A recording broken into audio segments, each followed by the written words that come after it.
firstly, let me say thank you to all of you guys for continuing to run this group. I can't speak highly enough to the work you guys have all done, and apologies that I can really only present this in English again. One of these days I'll wake up and my Spanish will be better, but it's not there yet. So appreciate the translation. So yeah, Vivian approached me a couple of weeks ago to say, look, hey, we think measles is sort of coming front and center topical again, which it clearly is in the news, and seemed like a good opportunity to sort of really walk through what's happened and to refresh us on an illness that honestly probably I suspect many of you have never run into, fortunately. So, why is this sort of hitting the front of the news? Well, technically, we've had some little increases in measles cases in the United States, actually now for a couple of years.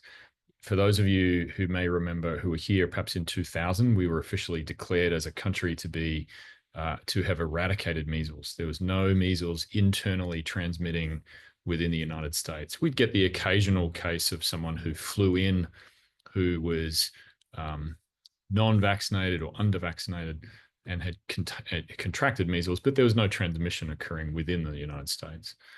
That has changed, unfortunately, and we'll get into some of the weeds as to why that's the case. But what I know that you've probably all seen in the media is particularly a significant outbreak that's now happening in the western part of Texas. At least as of this morning, those case numbers are over 250 now in Texas and sort of surrounding adjacent parts of New Mexico, and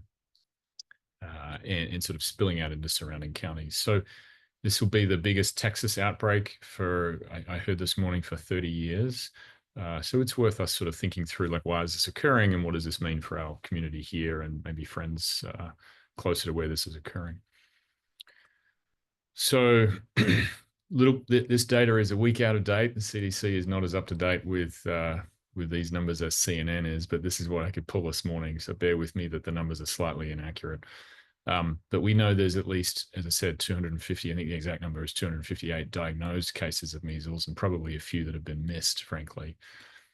This is mainly occurring as an illness. It's a viral illness. I'll go into that in a little bit. That affects children under the age of 20 most significantly. And there's a couple of reasons to that. Number one, young kids do tend to get more sick with measles, although older adults can be affected too. But they're also a population of people who, as our country's vaccine rates have waned in the last few years, we're seeing more unvaccinated young children. Therefore, they're more at risk of contracting measles. Therefore, these numbers do tend to skew towards young kids, particularly under 5, being the most affected. This is overwhelmingly and kind of sadly, really, a disease of the or under-vaccinated. I'm going to end on a little discussion of vaccines. I feel like it's a rehash of much of what we talked about during COVID, to be honest. But we're going to go through herd immunity again. We're going to talk about why measles is kind of the worst of things in terms of transmission rates. But to lay the landscape, this is occurring in the United States because our vaccine rates have been dropping away, and we'll go into that in some detail. On average, the CDC would have told us, if you asked me a year ago, I would have said about 1 in 5 people affected with measles, infected, would need hospitalization. And that seems to be bearing pretty accurate in Texas at the moment, where just a touch under 1 in 5 children infected have needed to come into the hospital. There was some incorrect media, unfortunately portrayed by members of our federal government, that suggested this was a mechanism of trying to quarantine patients, which is not true. These are young kids who are sick enough to warrant hospitalization. You guys all interact with healthcare. You know that we don't have a swath of beds in a hospital just waiting for people who might have an illness to suddenly fill up. Like, we do a really good job of trying to stay about 100% full on any given day. So this is not just people occupying beds. This is legitimately 20% of kids getting sick enough to need the hospital. So this is an illness that has its real morbidity.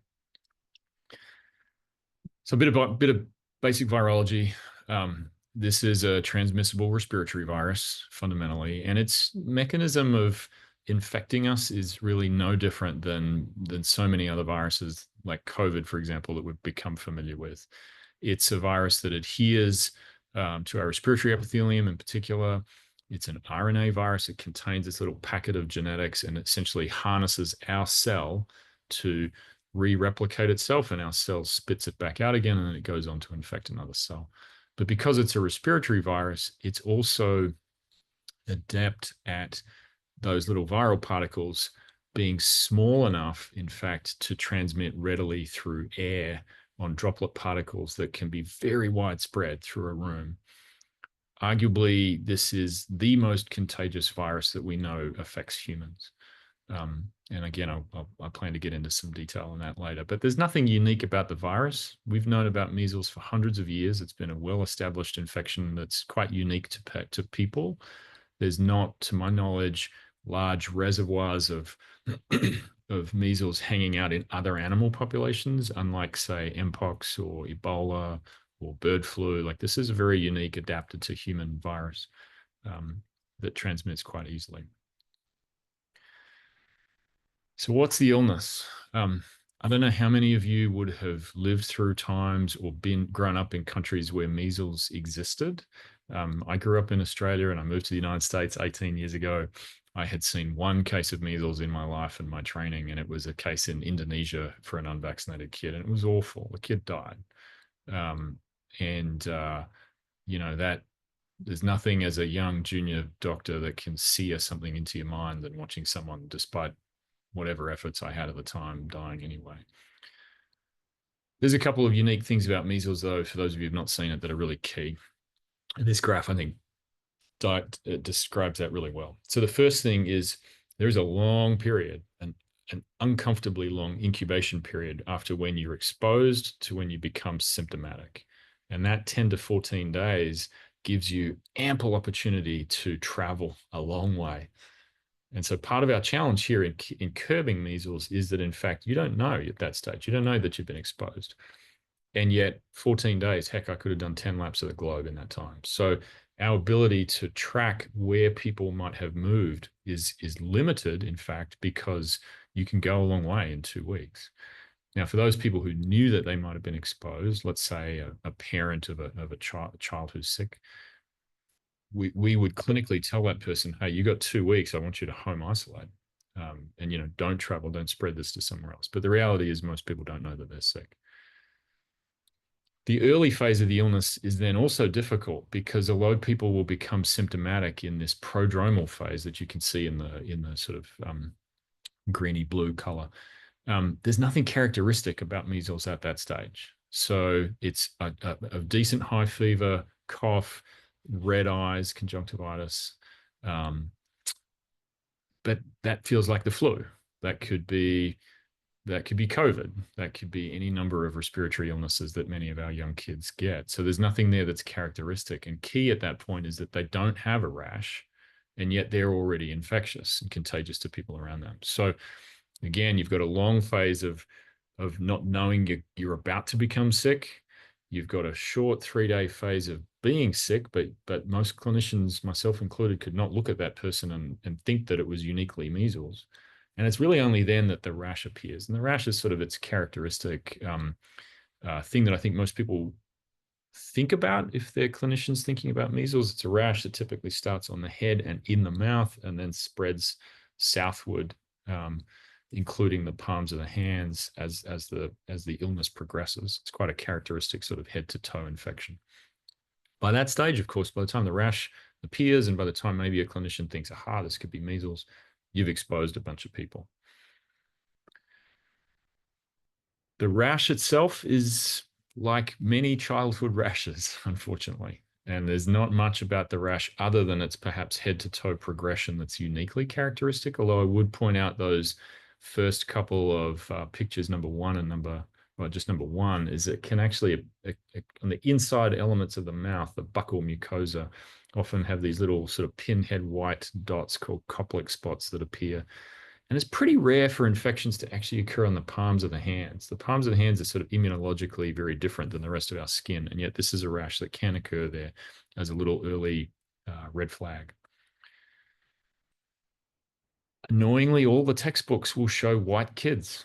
You know, I can recognize measles in a Caucasian skinned child. It's harder to recognize it the darker someone's skin tone is. And so I think as we think about some of the communities that you serve, this is a challenge. This is just naturally difficult and a dermatologic problem for many rashes, frankly, but particularly for measles. It's not something that you'll see a lot of textbook examples about a African American child with measles. Those photos are just less commonly described. So the mouth lesions, again, little photo of those. You know, sometimes hard to see, and honestly, if it's a young child who's pretty sick, they may not tolerate you having a good look in their mouth for a long time, but they can be seen, and they're quite unique to measles. But if this was only a febrile and rash illness, I don't think we'd be too concerned. But it's that there's lots of other symptoms that go hand in hand with measles that's really troublesome. So statistically, 20% of people are going to need hospitalization. Maybe that's because they're dehydrated. This often causes significant diarrhea. Children are often very listless and tired and fatigued. They're not drinking. 1 in 10 will develop middle ear infections. Sometimes in that situation, that can lead actually to long-term hearing loss for these kids. 1 in 20 will develop a viral pneumonia, so what we became very familiar with severe COVID. So that's 1 in 20 kids with a aggressive form of chest infection. And then most concerningly, 1 in 1,000 will develop measles in the brain. And that degree of inflammation in the brain often leads to long-term cognitive scarring, more hearing loss. There are some well-documented cases of intellectual capacity loss because of the inflammation that occurs. And overall, 1 in 1,000 kids will die. That may not seem a lot, but to put that in context, when before the vaccine existed and measles was very common and sort of everyone was infected in measles as a younger person 50 years ago, there are about 500 deaths on average we estimated from measles in the United States every year. So this is a high mortality illness, and there's now 2 deaths in Texas. They are the first deaths in over a decade in the United States due to measles. So that in itself is it's tragic. I don't know a better word to describe it because it's preventable. 1 in 10,000, this is a much more uncommon problem, but we don't talk about it. We should. 1 in 10,000 of kids who, even if you've had a really mild illness and recovered, the virus lives in their brain, and they will, in a decade or so, develop a necrotic brain and viral infection that will kill them. And there's no treatment for that. And I've only seen one case once. It's awful. It's preventable. If you don't get infected, that virus can't set up camp in your head. There's no test to know that that's happened. So every single one of these 250 kids in Texas is rolling that 1 in 10,000 dice to say, hey, maybe this is in their future. Not that they can tell. So it's not just a fever and a rash is the take home. We don't have treatments is the other thing. I look back to COVID, and we did a great job as a medical community coming up with a number of medicines that were actually, very helpful to slow down that viral infection. Measles is not one where we have a treatment. You will hear, and there's been a lot of discussion already in the media about using vitamins to try and treat measles, but there is no antiviral that works. And the best that a physician and clinician team can do is fluids, keep someone's pain relief. If their pneumonia gets bad enough, put them on a ventilator. We have no treatments that are directed. The vitamin story is sort of true, which is why this gets a bit tricky. So there is data from parts of the developing world, I should say, that vitamin A does serve to reduce mortality in patients who would be significantly malnourished. So there are cohorts of African children in large studies of particularly kids under the age of 2, where giving them vitamin A, because we think that they're deficient in the first place, actually serves to reduce mortality by about 20%. It's quite helpful, and it's sort of part of World Health Organization standard treatment. That is not proven in an otherwise healthy population like the United States, who generally, even though we may be on the obese side, are not malnourished from a vitamin A point of view. But what this has been bent in the media is to suggest that actually just appropriate nourishment, nutrition, and vitamin A supplementation for people who are sick ought to be enough. And that is sadly not true. And I think speaks to a bigger issue, which is that like we as a community love talking about sort of vitamin supplementation as this thing that's a panacea for all problems. And I read a nice little article from an epidemiologist who highlighted these 3 points to why that's a strong argument. It's number one, it serves our purpose of sort of being able to do something. We can control this issue. I can take something and I'm going to prevent it. There's an element of us that love things that are natural. That's true for all of us. And this is the same appeal. And to some extent, it gives us a chance to sort of bypass the health system, but it doesn't say that it works, which is the issue. So let's get into contagiousness. Viviana, I'm getting a little Zoom pop up here. Just let me get rid of it. There we go. So there's a number that we use in epidemiology called an R0 value. And that's if I'm infected, on average, what's the number of people that I can transmit my infection to? And if an R0 value is 1, then a disease will continue to go from one person, I'll recover, it'll move to another person, they'll recover. But overall, the total number of people will not grow. As you can see here, from moving from right to left, some of our most sinister conditions in the world, like Ebola or SARS, on average, a sick person does not infect that many other people. But if you get up to the left-hand side of this screen, you can see that whooping cough or pertussis, and then particularly measles, if I sit one sick person in a group of unvaccinated individuals, that one measles person on average will infect up to 18 other people. It's the most transmissible and contagious illness that we know. And similarly, 90% of the people who are exposed will get sick. So this is not a sort of a 50-50 roll of the dice like we did when someone in your house had COVID. This is a 90% likelihood that you're going to get sick. So let's look at this graph again, because I think this is where that really paints a picture. So during the incubation period, so that first 10 to 14 days, if you are asymptomatic, you really can't transmit. There's probably a single day maybe before you become symptomatic when in fact you're starting to shed virus, and it will be in your respiratory droplets, it'll be in the air around you, you will be contagious to people. Absolutely, you are maximally contagious when you've got the fever, when you're getting unwell, but the rash is not yet there. So most clinicians will look at you and go, you've got some sort of virus, but they won't think about measles. And in fact, by the time the rash has occurred, you've probably been contagious to people for a solid 3-4 days already. The rash, once it fades, you'll lose your contagious period after 4 days of the rash. And then you've got your own recovery where you'll be still struggling to feel back to normal, but you'll no longer be contagious. But the issue here is if I can infect 90% of unvaccinated people around me, and on average, I'm going to infect 18 people for every 1 infection I have, there's a lot of days when I don't know that I have measles, or you as my doctor won't know that I have measles. So you're not making individual decisions to isolate yourself and keep yourself away from other people who are at risk. But there's also a window of opportunity in this graph. So if you're exposed and you're unvaccinated and you're well, so let's say you're in that 10 to 14 days, there is an urgency to actually try and give people a vaccine in that phase if they've never had one. So if I get exposed today and I'm not vaccinated, giving me a vaccine at this point, even if I'm late, actually reduces my chance of getting sick. So when we see someone who's sick, oops, I'm going to go back.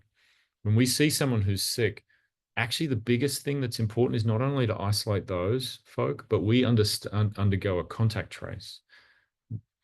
You'll have someone from either the health system or the health department ask you to really try and pin down where has that person moved, where have they gone, who have they been in contact with for the whole time that they could have been exposed, because maybe in that phase there'll be someone who's been exposed, doesn't know, but we could save them from getting sick by giving them a vaccine.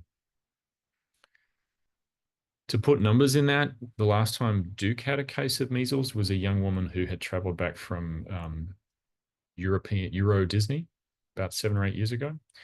came to our emergency room, had a rash that people thought was just a standard virus, and no one figured it out. She was admitted to a ward, and eventually a med student said, "Hey, I think this is measles," and they were right. And at that point, we could isolate them. But even in that time of coming through an emergency room and spending a night on the ward, there were 720 people who we had to call to try and chase down, like, "Hey, we think you've been exposed. Are you vaccinated?" Yes. Okay, good. Move on to the next person. Like, it is a huge effort to try and track this down. So let's end with vaccines, and then I'm like more than happy to take questions. So, I think any discussion about vaccines is always to me a risk and benefit discussion. Um, and so this came out of the New York Times. This is where I stole this from. I think it's actually really appropriate because it size wise, based on the size of the squares, represents risk. So on the left, you can see what we've talked about: risk of hospitalization, risk of permanent hearing loss, risk of encephalitis and death. On the right, you see the statistics for what we know to be problems with vaccines. Like every vaccine, and in fact, like most febrile illnesses, we'll get a small percentage of people who will be febrile enough to get a seizure as a young child. And that's horrifying for family members who must go through that. But 3 out of 10,000 is the rate of that. We know that that's low. What you don't see on that reaction list is autism. And in fact, oops, I'm gonna skip down a slide here. I've got them in slightly misordered. What has become, I think, one of our big public health challenges has been to dismiss an urban myth that is incorrect and look at it and analyze it to say, could these vaccines be related to a rise in cases of autism that have been occurring in the United States? And what I'm going to say here is not to downplay autism. For families who are affected by children with autism and for those kids themselves, this is a tough illness and it's becoming more common, and we need to understand that. But that does not mean that this is the reason why that's occurring. So what I would say is probably the highest level of data analysis that we do in science is called a meta-analysis. And the Cochrane team here have analyzed and sort of pooled all of the studies that have looked at MMR vaccines, so measles, mumps, and rubella, or MMRV, which we now add chickenpox to that, and said, right, let's have a look at whether we can prove that this link exists. So 23 million children worldwide, and they look to see what's the pros and cons of using these vaccines. First thing they would say is, do they work? And so statistically, if you've had your vaccines for measles, better than 95% of people will never become infected with measles, even if they're exposed. And even then, that little 5% is probably in people who have some either chronic health issue or there's a very small percentage of people who the vaccine doesn't work for. So this is a highly effective vaccine. This is why none of us see measles. It works. The vaccine works. Better than 95% to stop chickenpox, high 80s, I beg your pardon, for mumps and rubella, which we care a little bit less about, frankly. So we know the vaccines work. But the question that's in the front of people's minds is, are there other issues to them? And so when these guys pulled all this, they were able to get 1.2 million kids combined to analyze that risk of autism specifically. And in the two biggest of those trials, they did not see any evidence of all of those conditions that we see in those little bullets here on the bottom: asthma, extrabacterial infections, Crohn's, skin reactions, diabetes. There's many things that have been falsely attributed to being vaccine related. And, often you can't pin that down unless you can actually get a study that involves many, many millions of people. And that's what they've tried to do here. It's not to say that if you're the parent of a child who today I give a vaccine for, and tomorrow that child comes out with, MS, for example, as a terrible condition, in that person's mind, that vaccine will likely have caused that illness because chronologically they occurred together. And I can't convince that parent that that wasn't the case. And that's not, that's understandable. But it's only when you look at a huge population worth of people that you can actually say, hey, there's no association here. This is unrelated. We get the same issue every single year with flu vaccines. So you think about it, every September, October, we come around and we vaccinate 100 million Americans. Every September or October, there's about, I don't know, probably a couple of million Americans who are pregnant. and they'll get vaccinated. And any given day throughout the year, there'll be, sadly, a number of those pregnant women who lose their child. They have a miscarriage. If that happens in September or October and that woman took a vaccine the day before, absolutely that person rightly will start thinking, boy, did I do this to myself because of that vaccine that I received? And in that person, you can't convince them otherwise.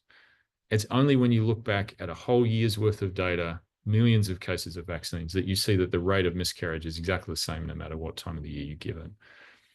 So it's when we look back at measles vaccines and analyze it over many years with millions of people, we see no association with autism. And I can't emphasize that enough.